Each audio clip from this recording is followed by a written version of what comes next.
and his brothers. They started a supermarket and then another supermarket.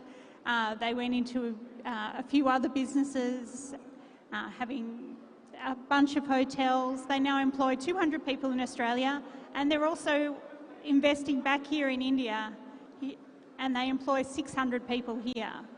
And we hear that over and over again. People who come as students and who start a business or get a really good job, and they've been incredibly successful. But with that, they also bring the culture, bring GARV and all sorts of aspects that are quite unique to Gujarat, and have made certainly the part of Sydney where I live, which is close to Parramatta, where Little India is. They've made it very, very special, and they are the business leaders in that area.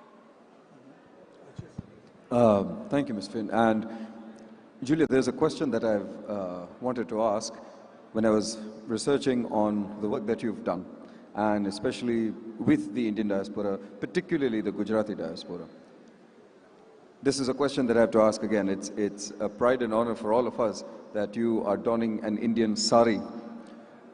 How long does it take for you to wear an entire Gujarati sari? Do you need help with that, or can you do it on your own?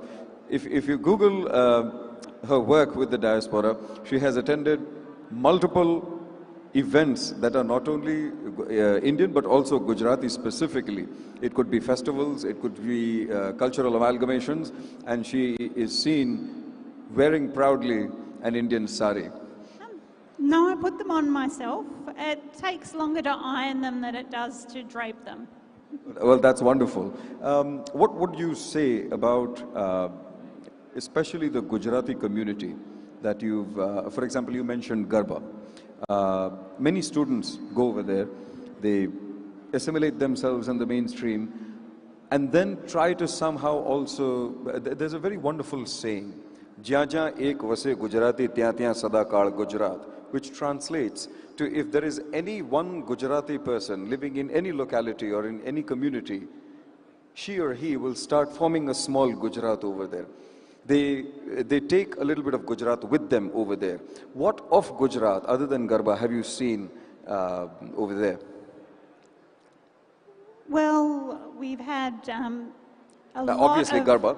Yeah, obviously Garba, but we've had both the BAPS, Swaminarayan and group and the Jain community are both building temples in Sydney at the moment. I actually live across the road from the BAPS Mandir in Rose Hill in Sydney, but they are now building the largest Hindu temple in the Southern Hemisphere out near the new airport in Sydney. And the Jain community are also building a temple near Parramatta. It's nearly finished. It should finish this year, but that is something that I think is both quite uniquely Gujarati. Not specifically, but when people think of the Jain community or the BAPS community, they think of Gujarat. Oh, certainly. And also the community really supported those students when they were stuck in Australia during COVID, and it really showed how much the Gujarati community looks after the new arrivals and the students. And there was a lot of food kitchens and food parcels and everything being prepared for students who suddenly lost their work that they were doing to support themselves through university. And it was really quite incredible to see how much everybody looked back to their time as a student and just gave their time and their money to make sure they got through. I have a question for Mr. Wood. The question is that both New Zealand and Australia, as I said, despite being settler states, they have created a new brand for themselves. I mean, if you look at the way the MasterChef Australia evolved, by the 9th edition, you had curry in it, You look at the first edition, and by the time you go to the MasterChef Australia 9th edition, you had curry in it. My question to you is that diaspora and immigration, globalism, movement of people is one thing, but their integration into the society, the host society, is completely a different ball game. I mean, so if you look at Scandinavia, if you look at Europe, if you look at, for example, Sweden, they have their difficulties. How is New Zealand handling that? It's a small country, ecologically fragile, it's beautiful, but you still invite a lot of immigrants, and you know, Gujaratis are one of the main community from the India. How is that integration happening at two levels? Economic and political, because first comes the economic and then comes the political. How is New Zealand handling that? Yes, it's a very good question. New Zealand is now one of the most culturally diverse societies in the world, and within New Zealand, Auckland is one of the most culturally diverse cities in the world, more so than London, New York, Sydney and many other international centres. The way that we handle this issue is to not look at that as a threat or something that causes problems, but to say what are the strengths that this brings to our society. And the thing about our society, if we think about the Gujarati diaspora in particular, that diaspora is both very old and new within our society. Gujaratis first settled in New Zealand and Auckland in the 1860s, not long after New Zealand formed. So this is a community which has been a part of the social fabric in our country for nearly all of our existence. And now if you look across our society, whether it's business, politics, sports, the arts, medicine, science, you will see the contributions of people from the broader Indian diaspora and the Gujarati diaspora. So that is the way that we approach it. This is something that gives our country enormous strengths and capabilities and access to skills and a worldwide perspective that we would otherwise not have. And if I can give you one example of that, when we faced the crisis of COVID-19, as other countries did, it was very often places like our temples and our organised Gujarati and Indian communities who became hubs of activity and knowledge to keep our communities safe. So we look at it as a strength, and that is how we build a unified and cohesive society. There's also other issue, you know. If you look at Prime Minister Narendra Modi, in last 10 years, he has completely galvanized the Indian diaspora abroad. I mean to say, there's a word in Hindi called samman, respect. You know, that feeling imbues in the diaspora globally. And diaspora also bring countries together. If you look at United States of America and if you look at India, it's the diaspora work. If you go to China, the diaspora from Macau to Shanghai, it's bringing industry together despite problematic relationship. What sort of a role diaspora is playing to bring New Zealand and India cooperate more when it comes to innovation, technology, green issues? Because these are the issues which concerns everyone. And diaspora is key to it, to bring countries together. You're quite right that the organisation of diaspora communities provides access to networks and knowledge all around the world. So I can think of one example of that. We have in New Zealand one of the world's foremost mental health experts, an Indian gentleman. And so I've hosted him at our beehive, the home of government in New Zealand, where he has brought the foremost experts in worldwide mental health to the heart of our system of government for the benefit of New Zealand. That is what a well-connected diaspora community can bring to any country. Those knowledge, those connections, the ability to be more than the sum of your parts, if you will. So I've seen that play out so many, many times. And so I think these sort of gatherings are so important in terms of making those connections, swapping those business cards, saying, hey, come and see me when you come to our country. Can you speak closely to the mic? And you know, diaspora is not only about business. You know, diaspora is not only about diplomacy. I think the bottom line, diaspora is also about fashion. Diaspora is also about food. Diaspora is also about saying, have you had the curry, Indian curry by any chance? Tandoori chicken, Gujarati khanvi, rotla. Have you ever tasted that? Yeah. Sorry, can you start that again? I didn't quite hear. I'm saying, have you ever tasted the Indian food, the curry, the tandoori chicken, the khanvi? Yes. Dhokla? Yes. Yes, absolutely. Look, those things are the ways that you bring people together. One of the most joyful events on the social calendar of Auckland now in the 2020s is Diwali and Holi, where we come together. It's culture which is unique and different and special, but is shared and brings people together. So I think as a way of you know, as something that's valuable in itself, but as a way of bringing people together and getting all of those other benefits, food and culture are just essential. What about you? Because, what about you? Because chili is the most difficult part to be, get accustomed when it comes to the Indian cuisine. And Gujaratis are there. I think the chili is also going to be there. The sugar is also going to be there. Look, those cultural celebrations are huge in Sydney, and we light up the Sydney Opera House, which is one of the biggest architectural icons in the entire world, yellow for Diwali. And it's really special, and it's really a reflection of how big a celebration it is in Sydney these days.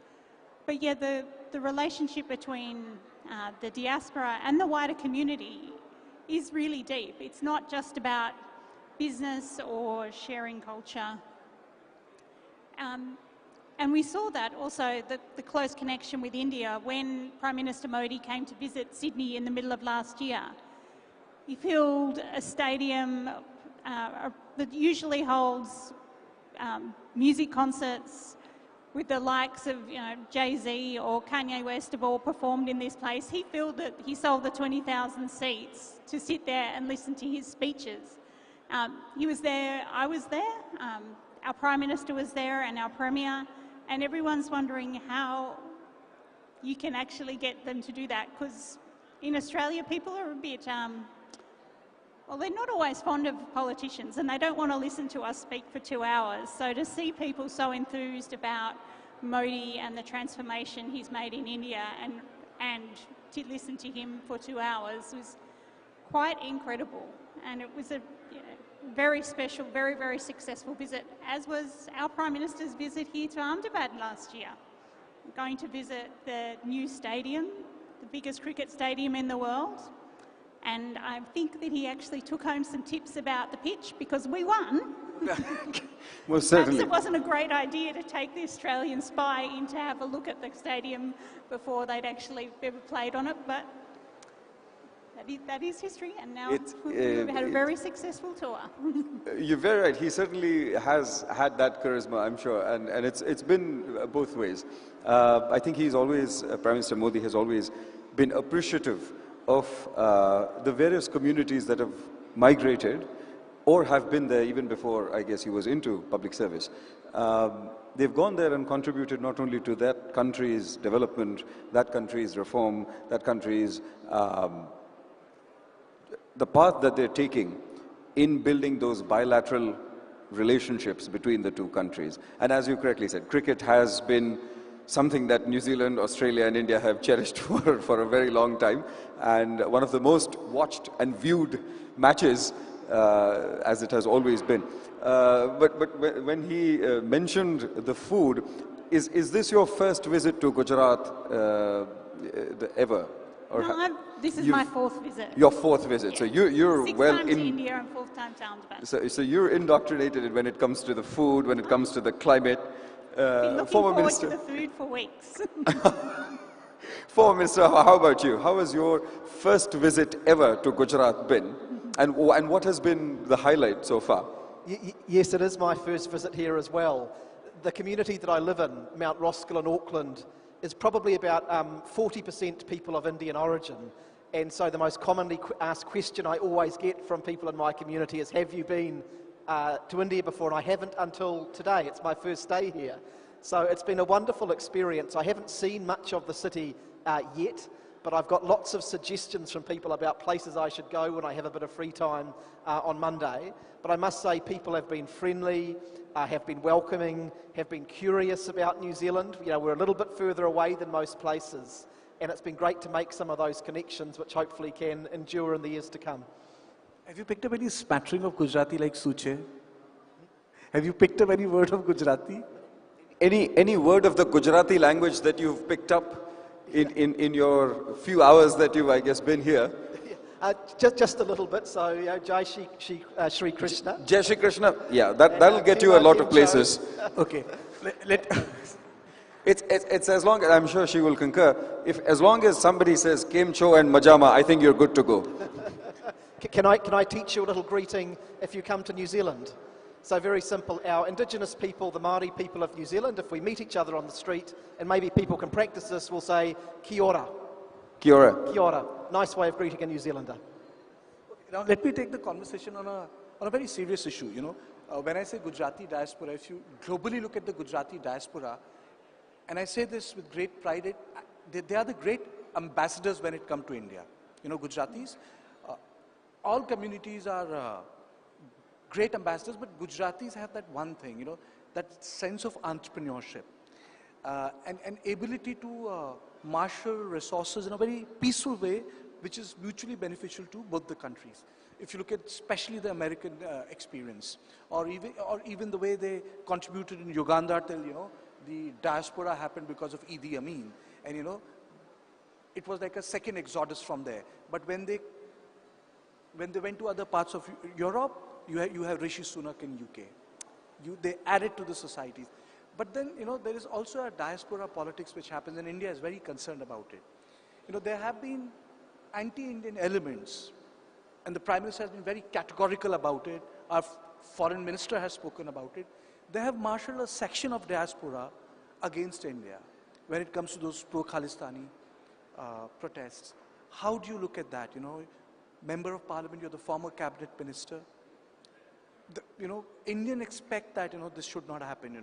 Our High Commission got attacked in London. Your response, sir? Well, look, we always find that the relationships are very, very strong. Like India, we have a free and democratic society in which people have the right to express their views and say whether they disagree with an issue or disagree with the government of the day. And that's fine and that's good. But we like to keep the relationships to be as constructive as possible. I remember well, for example, a couple of years ago when Foreign Minister Jai Shankar visited New Zealand. Yes. There were some issues in the bilateral relationship.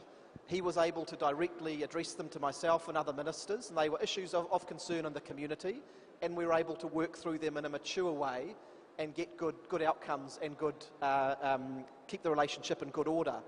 And what I would say with the broader diaspora community, the Gujarati and Indian diaspora community in New Zealand, this is a community which is involved.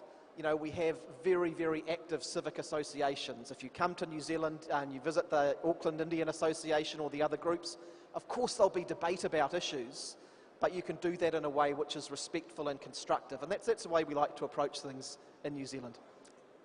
Julia? Yes, it's similar in Australia.